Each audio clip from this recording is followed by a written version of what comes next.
Hi மக்களே, நாம இப்போ பிரியாணி செய்ய போகிறோம். அதுக்கு தேவையான பொருள்லாம் ரெடி ஆயிடுச்சு. நீ பாருங்க, சூடா வச்சாச்சு. பட்டு வைக்கிறாச்சு.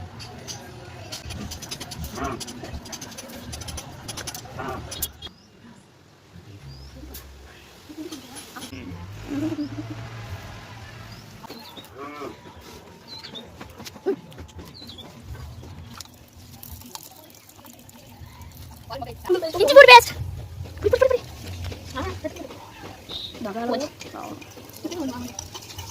நம்ம முடியுது